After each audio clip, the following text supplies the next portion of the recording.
ግርግር ለሌባ ይመቻል ይባላልና የህዝባችንን ትግል ወይም ደግሞ የአማራ ህዝብ እየከፈለ ያለው መስዋዕትነት በአራቱም አቅጣጫ ጀግኖች እየተዋደቁ ነው። አሁን አንድ የተመለከትኩትና ያየሁት ፖለቲካ አለ፣ ከባድ ፖለቲካ። አንድ መድረክ ላይ ቁጭ ለመወያየት አትችልም። ምክንያቱም ጤነኛው ማን ነው? በአካል ማናቃቸው ድምጻቸውን የሚያጨው ጠጥተው የሚገቡ ከጎንደር በላይ ጎንደር መሆን ይፈልጉ፣ ከጎጃም በላይ ጎጃም መሆን ይፈልጉ፣ ስለምንም ነገር ኬር የሌላቸው ሰዎች ገብተው የሚሰጡት ሐሳብ ልታደማ ወይም ደግሞ ሊያደማ ይችላል እንጂ ሌላ ምንም የተለየ ነገር መፍትሄ ያለው ነገር አይመጣም። በተለይ ቲክቶክ ላይ ያለው ማህበረሰብ ወይም ደግሞ ቲክቶክ ላይ ያለው ጥቂት ጋጦ ወጦች ዕውቀት ያላቸውን ሰዎች ወደፊት እንዳይመጡ መንገድ ዘግተው እኔ የሚወዱ መንደርተኝነትና ቀበልተኝነት ወይም ደግሞ የጎጠኝነት ባህሪ ያላቸው ሰዎች አካባቢውን በክለውታል። ትንሽ ተበላሽቷል። አሁን የመጣው ምንድነው? ሁለት አይነት ግርግር እየተመለከትኩ ነው። ይሄ የአብይ አህመድ አማራና የህዋት አማራ። እኔ ለአብይ አህመድ የሚገረድ ካለ የአማራን ህዝብ ስለንቦና የሌለው የአማራ ህዝብ የማያስብ ሆዳም የሆነ ሰው ብዬ ነው። ለህዋት የሚገረድ ካለ ደግሞ ጄኖሳይደር ነው። በወልቃይት፣ በራያ፣ በጋምቤላ፣ ቤንሻንጉል፣ በአርባ ጉጉ በተለያየ ቦታ ከየዩኒቨርሲቲው ላይ ከተራራ ላይ ወይ ደግሞ ከምንድነው ከዚህ ከዩኒቨርሲቲ ፎቅ ላይ ሲወረወሩ የነበሩ የእህቶቻችንና የወንድሞቻችን ደመጣጭ ነው ብዬ ነው የማስበው። እኔ ከህዋት ጋር የሚሰራንም ኃይል ከአብይ አህመድ ጋር የሚሰራ በድሮን የተቀጠቀጡ የነናሁ ሰናይ የነ ሳሙኤል አወቀ እንኳን ህዋት ነች።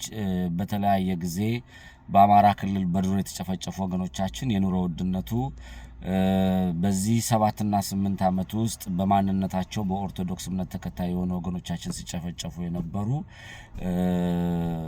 ደም ጠጭ ነው የማስበው።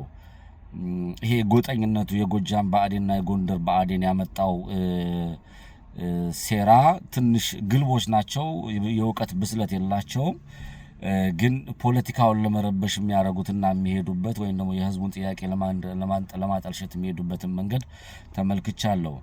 በየትኛውም አቅጣጫ ቢሆን ዋጋ የሚከፍሉ ወንድሞች አሉ። በወልቃይት ላይም፣ በጎንደርም፣ በጎጃምም፣ በሸዋም በሁሉም ቦታ ይሄ ምድር ላይ ያላችሁ ሰዎች ከሰማችሁ ነው የምነግረውና የብአዴን ከፍተኛ እንቅስቃሴ አሁን በህዋትና በአብይ አህመድ ጉዞ የሚሄዱ አሉ። ይሄ የአብይ አህመድ ጉዞ ስንዴ ለባሹ ቡድን ትንሽ እንትን ይላል። ይሄ ጎንደር ላይ ያለው ብአዴን ግልብ ነው፣ ዝም ብሎ ነው የሚለፈልፈው። አብይን ፕሮፋይል አድርጎልህ ይመጣል፣ እንደፈለገ ነው የሚናገረው። ግማሹ የሆነ ደናቁርቶች ናቸው የተወሰኑ ያሉት። ይሄ ደግሞ የጎጃሙ ብአዴን እጅግ በጣም መርዘኛ ነው። ጥግ ጥጉን ነው የሚሄደው። አደባባይ አውጥቶ አይነግርህም። ፖለቲካው ማየትና መከተል ያስፈልጋል። እና የጎጃምና የጎንደር ብአዴን እልህ ተያይዘዋል። አማራውን ድጋሚ ለሁለት ለመክፈልና ባልሆነ አቅጣጫ ለመውሰድ የሚሄዱበትን መንገድ ተመልክቻለሁ። ለምሳሌ አፋብን የሚባል ድርጅት ተመስርቷል። ከዛ ደግሞ የኮሎኔል ደመቀን ሀሳብ ይዛሉ።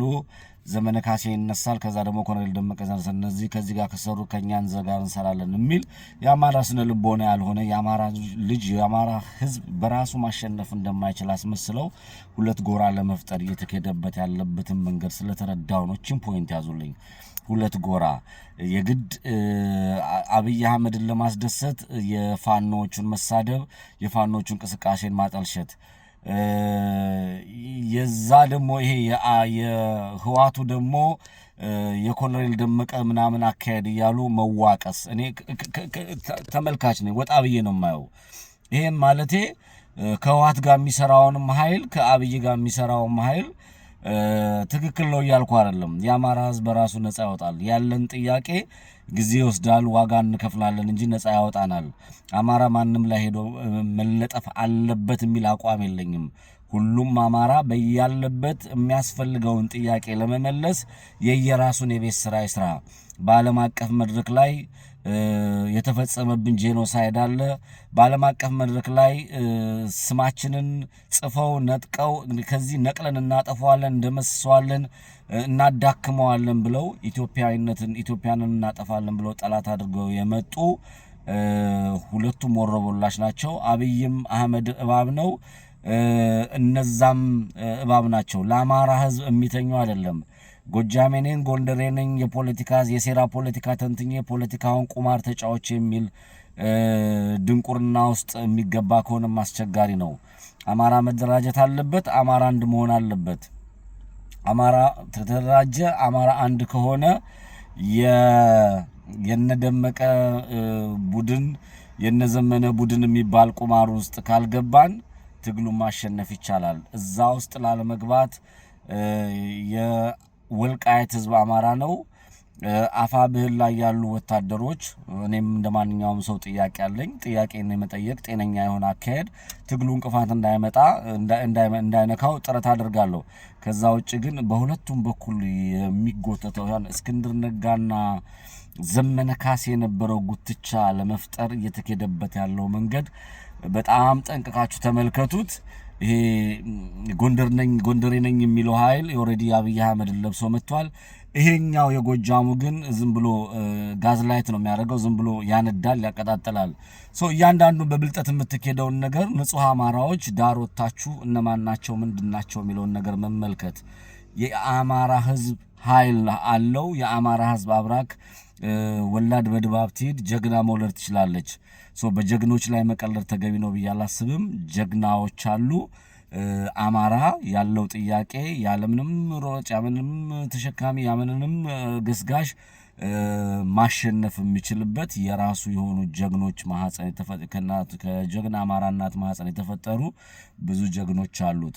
የሴራ ፖለቲካ፣ የብልጠት ፖለቲካ፣ የተንኮል ፖለቲካ፣ የጎጠኝነት ፖለቲካ፣ የሰፈር ፖለቲካ ሩቅ ሊወስደን አይችልም። ስለዚህ ዋጋ የከፈሉ ጀግኖች በአማራነታቸው ነው። አንድ አማራ ሆነን እንመልከት። የመጓተቷን ነገር ግን እያየዋት ስለሆነ በደንብ ተመልከቷት የሚል መልእክት ለማስተላለፍ ነው። ወልቃይት አማራ ነው። አማራ ወልቃይት ነው። በአማራ ክልል ውስጥ እንደ አንድ አማራ ሁላችንም አማራዎች ተሰባስበን እኛንም ነፃ እናወጣለን፣ ከስጋት ቀጠና እናወጣለን፣ ወንጀል የፈጸሙብንንም ለፍርድ እናቀርባለን።